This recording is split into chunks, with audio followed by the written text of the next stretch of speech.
자리 잡기 이전에 데이비드 브레이너드라는 사람이 그 인디안들을 위한 선교사로 그렇게 헌신을 하였습니다.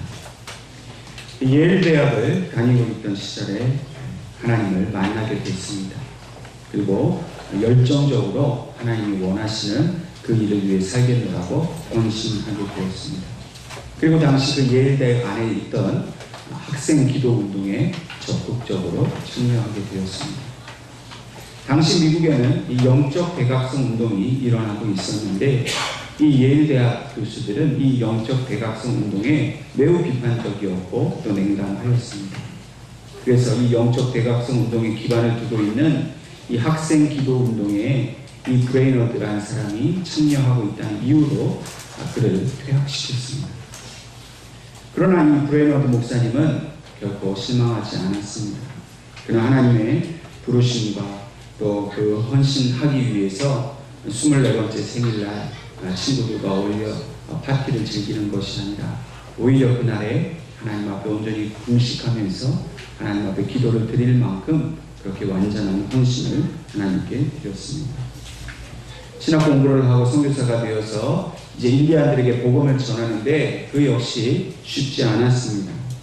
인디언들의 말을 배우기 위해서 인디언들의 마을을 수도 없이 찾아다녔습니다. 때로는 늦은 밤 숲속을 걸어갈 때에 이 늑대들의 위협으로 또 어려움을 당하기도 하였습니다.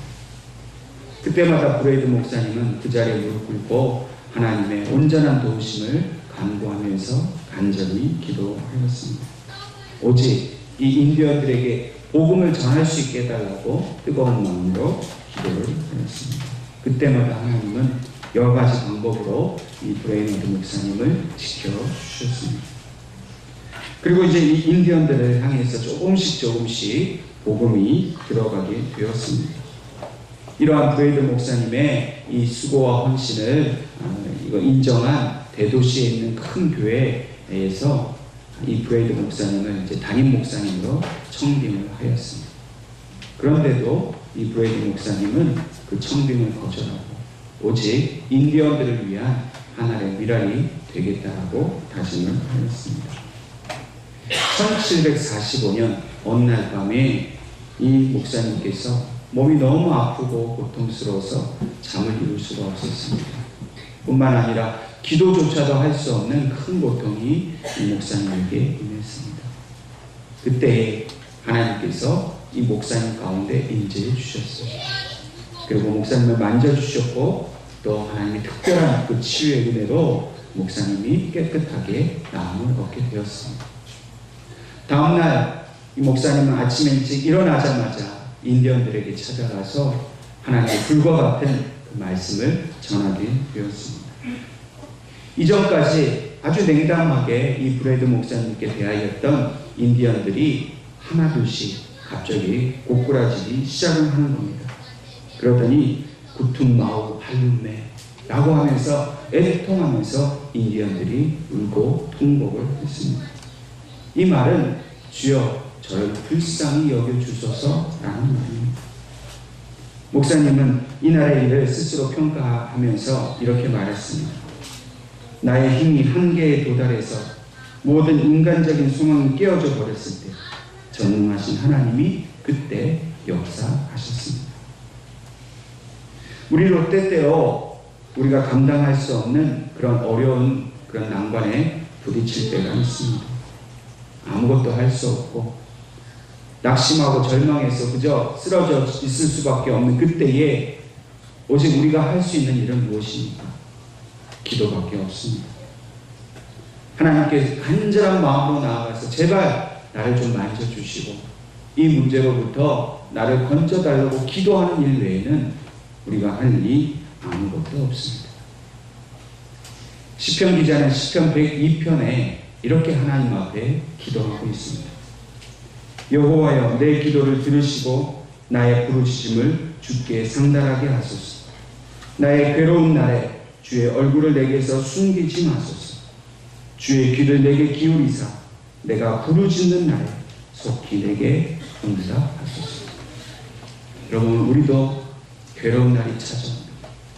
고통의 날이 찾아옵니다. 소망이 끊어진 날이 찾아옵니다.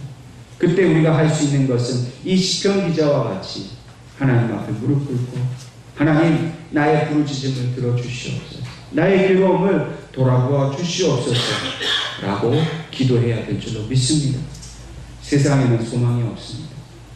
아무것도 할 수 없고 무기력할 때에 우리를 건져주실 분은 오직 하나님 한 분밖에 계시지 않음을 믿고 소망을 가지고 날마다 주님을 향해 부르짖을 수 있기를 주님의 이름으로 축원합니다.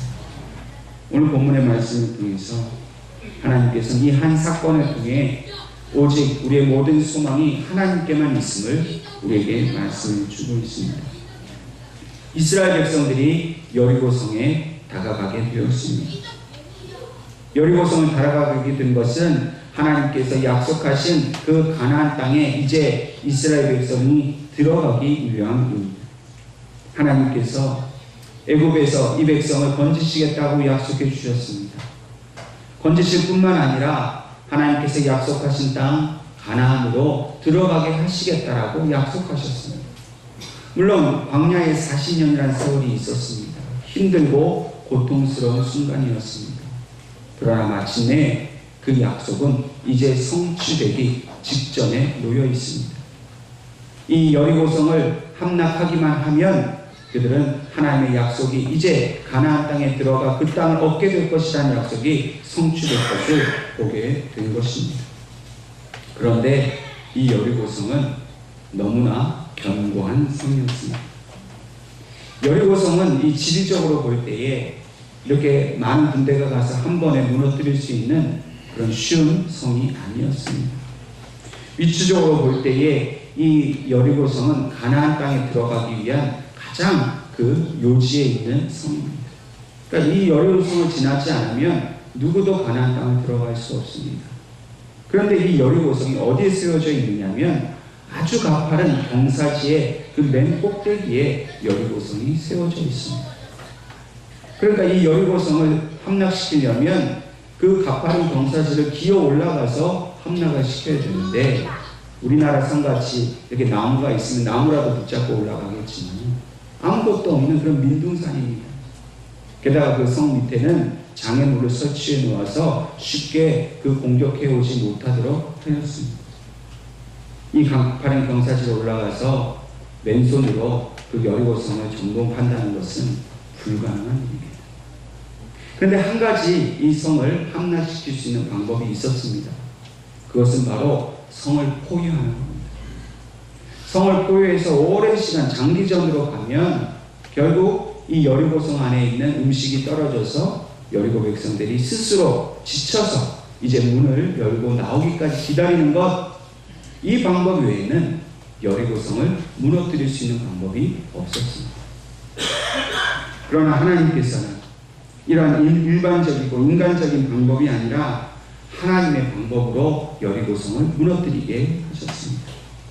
먼저 오늘 본문인 여호수아 6장 저희가 15절부터 읽었지만 1절부터 함께 같이 찾아보겠습니다. 여호수아 6장 1절 말씀에 이스라엘 자손들로 말미암아 여리고는 굳게 닫혔고 출입하는 자가 없더라 말씀하고 있습니다. 여리고 사람들이 성문을 굳게 닫았다는 것입니다. 전 앞서 말한 것처럼 성문을 굳게 닫으면 도무지 이 여리고성으로 침범에 들어갈 수가 없습니다. 근데 그 이유가 이스라엘 자손들 때문에 그 성문을 굳게 닫았다는 것입니다. 여리고 사람들이 이스라엘 백성들이 이 요단강을 건넜다는 소식을 들었습니다.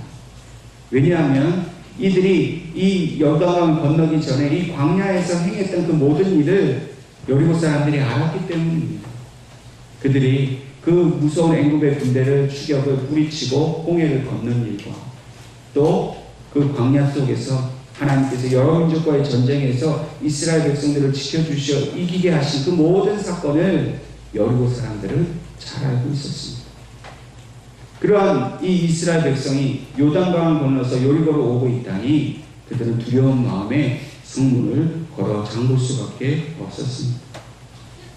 이러한 상황 속에서 하나님께서 여호수아에게 한 가지 약속을 하십니다. 2절 말씀을 보니까 여호와께서 여호수아에게 이르시되 보라, 내가 여리고와 그 왕과 그 용사들을 내 손에 넘겨주었으니 라고 말씀하십니다. 여러분, 앞으로 넘겨주겠다라고 말씀하신 게 아닙니다. 이미 이 여리고성을 너에게 주었다 말씀하셨어요. 아무 일도 일어나지 않았지만 하나님은 분명하고도 확실하게 이 여리고성은 이미 너희의 것이라고 말씀하고 있습니다. 하나님께서는 애굽에서 나올 때부터 이스라엘 백성에게 약속하셨습니다. 가나안 땅에 너희를 드릴 것이다 약속하셨고 40년 광야 생활 속에서도 항상 하나님은 약속해 주셨습니다. 그리고 그 약속은 반드시 성취되었습니다. 여러분, 하나님께서 우리에게 주시는 약속은 한 번도 어긴 적이 없습니다. 하나님이 우리에게 약속을 주시기만 하면 그 약속은 반드시 이루어지게 되어 있습니다. 왜냐하면 전능하신 하나님이요 우리의 구원자이시기 때문입니다. 오늘 우리가 여리고성과 같이 이 굳게 닫힌 우리의 문제를 향해 나아갈 수 있는 이유는 무엇이냐면 우리에게 힘이 있어서가 아니라 하나님의 약속이 있기 때문입니다. 여러분, 인간적으로 생각하면 우리에게 닥쳐진 그 여리고성을 바라보면서 얼마나 우리는 쉽게 포기하겠습니까? 이 성을 정복할 수가 없습니다. 우리의 힘으로는 이 성을 함락시킨다는 것은 불가능해 라고 해서 우리는 얼마든지 물러설 수 있고 포기할 수 있습니다. 근데 그 성을 향해서 이 성을 우리가 정복시킬 수 있다는 믿음은 어디에서 나옵니까? 하나님의 약속입니다. 하나님이 주시겠다고 하셨기 때문에 우리가 믿음으로 나아가기만 하면 그 성은 반드시 우리에게 주신 줄로 믿으시기를 바랍니다. 하나님은 우리를 향한 구원의 약속, 회복의 약속을 한 번도 어기신 적이 없습니다. 중요한 것은 우리의 믿음입니다. 하나님이 약속을 주셨는데도 우리가 믿지 못하면 그 약속은 성취될 수 없습니다. 하나님의 약속이 성취될 수 있는 유일한 방법은 우리가 믿음으로 그것을 취하고 담대하게 그 여리고성 앞으로 나아가는 일일 것입니다. 오늘 하나님께서 이 약속을 성취하심에 있어 이스라엘 백성에게 요구하신 것이 하나 있었습니다. 본문 3절에서 5절까지의 말씀을 보면 모든 군사가 여리고성을 매일 한 번씩 6일 동안 그것을 보려고 하나님이 말씀하셨습니다. 7명의 제사장이 그 손에는 양각 나팔을 들고 앞장서 나아가게 하셨습니다. 그리고 언약궤가 그 뒤를 따르게 하셨습니다. 6일 동안 하루를 한 번씩 돌 다음에 7째 날에는 7번을 돌고 나서 제사장이 양각 나팔을 길게 불 때에 온 백성이 다 큰 소리로 외치라 하는 것이 하나님의 명령이었습니다. 그러면 성벽이 무너질 것이라 하는 것입니다. 여러분, 도무지 이해할 수 없는 명령입니다. 그런데도 여호수아는 한마디도 하나님께 물어보지 않고 하신 그 말씀을 그대로 순종하였습니다. 6절 이하의 말씀을 보면 여호수아는 하나님께서 명령하신 그대로 제사장들을 불러서 언약궤를 매게 하였습니다.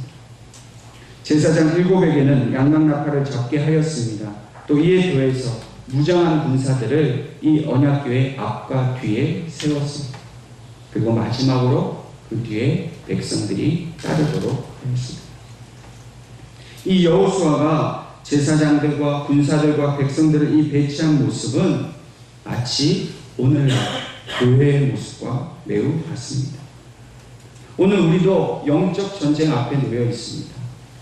오늘 저와 여러분들이 함께 하나님의 명령에 따라서 여리고성을 매일 한 바퀴 돌아야 하는 그런 사명을 받았습니다.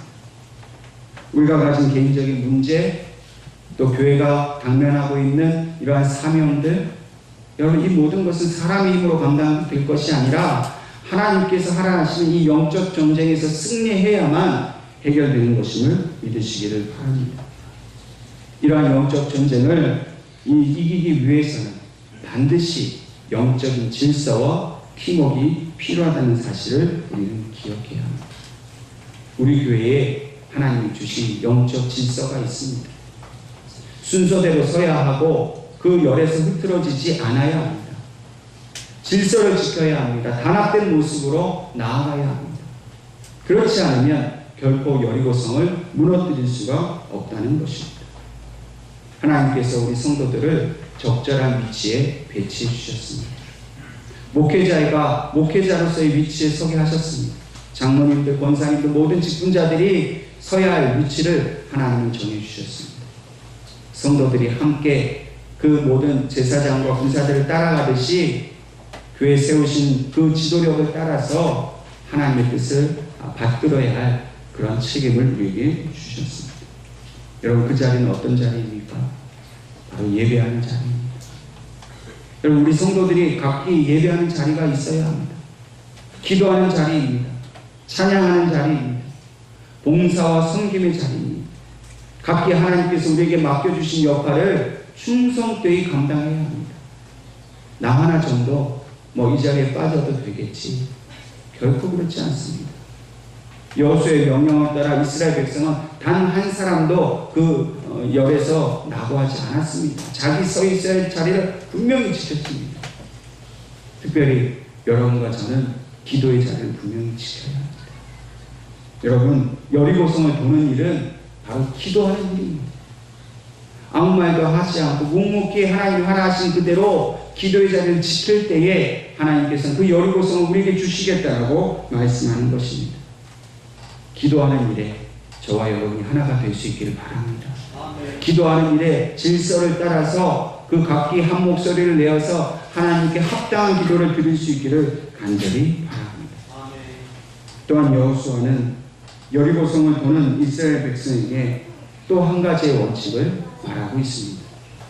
그것은 10절의 말씀처럼 너희는 외치지 말며 너희 음성을 들리게 하지 말며 너희 입에서 아무 말도 내지 마라. 그리하다가 내가 너희에게 명령하여 외치라 하는 날에 외칠지니라 명령하였습니다. 여러분, 말을 하지 않는 것은 바로 인내하라는 것입니다. 철저한 순종을 의미하는 것입니다. 아무리 답답하고 의심이 드는 그 순간이 와도 하나님께서 외치라 하는 그 날을, 그 순간을 기다리라 하는 것이 바로 여호수아의 명령이었습니다. 여러분, 하나님께서 우리에게 외치라 하는 순간까지 우리는 인내하며 기도해야 합니다.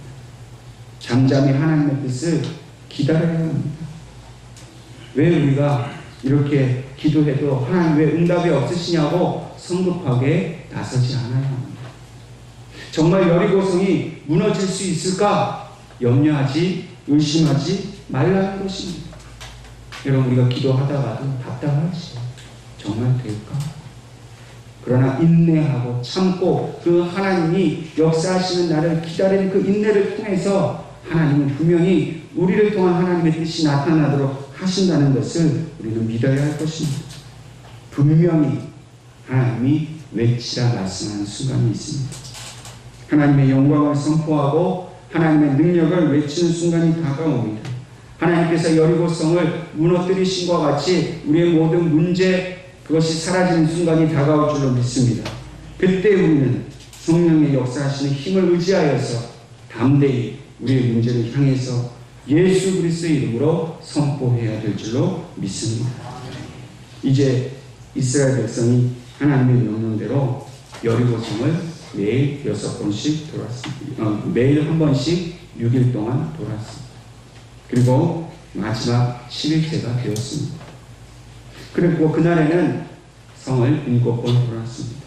그리고 20절 말씀처럼 이에 백성은 외치고 제사장들은 나팔을 불매 백성이 나팔 소리를 들을 때에 크게 소리질러 외치니 성벽이 무너져 내린지라 말씀하고 있습니다. 많은 학자들이 이 여리고성을 찾아가서 연구를 했습니다. 과연 사람이 소리를 질렀다고 이 여리고성이 무너진 것이 맞느냐 하고 고고학적으로 발굴도 하고 조사를 진행했습니다. 그러는 중에 어떤 학자가 이 여리고성은 사람이 소리를 질러서 무너진 것이 아니라 지진이 나서 이렇게 무너지게 된 것이다 주장을 하였습니다. 그런데 성서 고고학자들이 또 그 여리고성을 조사하고 연구한 결과 결코 그렇지 않다는 것입니다. 만약 지진이 나서 여리고성이 무너졌다면 돌들이 제각각 방향 없이 흩어졌을 것이다. 그리고 이 바닥이 이렇게 평평하게 온전히 있을 수가 없다. 오히려 이 여리고성은 강력한 파장에 의해서 그 성벽에 있는 돌들이 이 일정한 방향으로 그것이 쏟아지듯이 그렇게 무너져 내리는 것이다. 그러므로 결국 성경에 기록된 그대로 사람들이 소리 지를 때 돌들이 무너져 내린 것이 확실하다. 이렇게 증명을 하였습니다. 물론 이러한 고고학적인 연구의 뒷받침도 중요하지만 더욱 중요한 것은 이것이 바로 하나님께서 이스라엘 백성들의 순종을 통해 역사하신 일이라는 것을 우리는 분명히 믿어야 할 것입니다. 이것은 하나님이 하신 일입니다. 오늘 하나님께서는 우리 예언교회 모든 성도들이 한 목소리로 함성을 지르기를 원하십니다. 인내하고 있다. 하나님께서 기도하라 하는 그 순간에 함께 합심하여서 하나님 앞에 기도하는 그 순간 우리의 모든 여리고성은 무너지게 될 줄로 믿습니다. 믿음의 함성을 하라는 것입니다. 기도의 함성을 지르라는 것입니다. 하나님의 나팔 소리에 대한 화답으로 믿음으로 아멘 하고 소리를 지르라는 것입니다. 여러분, 저와 여러분이 하나님 이 강단을 통해서 주시는 모든 말씀 앞에 아멘으로 화답할 수 있기를 바랍니다. 기도의 소리로 아멘할 수 있기를 바랍니다. 찬양할 때 아멘할 수 있기 바랍니다. 여러분, 그것이 우리 한 목소리로 하나님 앞에 드려질 때 그것은 강력한 파장이 되어서 결코 무너질 수 없는 그 여리고성이 무너진 것 같이 우리의 문제가 다 사라지게 될 줄로 믿으시기를 바랍니다. 특별히 제사장이 부른 이 양강나팔을 우리는 주목해 보아야 합니다. 이 양강나팔은 요벨이라고 부릅니다. 그래서 요벨의 뿔이라 이렇게 부르는데 이 요벨의 뿔은 숫양의 그 뿔로 만든 나팔을 의미합니다. 여러분, 이 양강나팔은 일반적으로 전쟁에서 쓰이는 나팔이 아닙니다. 전쟁에서는 은나팔을 불게 되어 있고 이 양강나팔은 아주 특별한 경우에 불게 되어 있습니다. 레위기와 민수기의 말씀을 찾아보면 이 양강나팔은 바로 하나님께서 희년을 선포할 때 불게 하신 나팔입니다. 다시 말해서 다른 사람에게 종되고 또 노예가 되어 있던 사람들을 해방시키는 그날에 이 양강나팔을 불어서 해방을 선포하게 하신 겁니다. 여러분, 이 양강나팔은 바로 예수 그리스도를 의미합니다.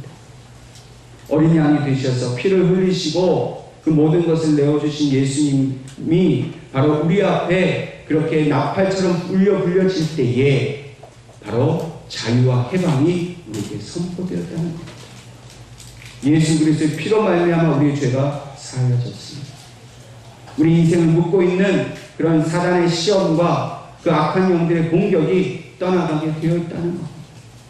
주님의 피를 믿는다면, 주님의 그 십자가의 은혜를 믿는다면 우리는 그 주님 앞에 나아가 날마다 아멘이라고 외쳐야 합니다. 이 아멘은 무슨 뜻입니까? 진실을 그렇습니다. 믿음의 표현입니다. 여러분, 주님께서 오늘 우리의 모든 문제를 다스리심을 믿으시기를 바랍니다. 주님께서 부활하심으로 우리의 모든 죄의 권세가 우리를 묶고 있는 그 사망의 줄이 풀어졌음을 믿으시기 바랍니다.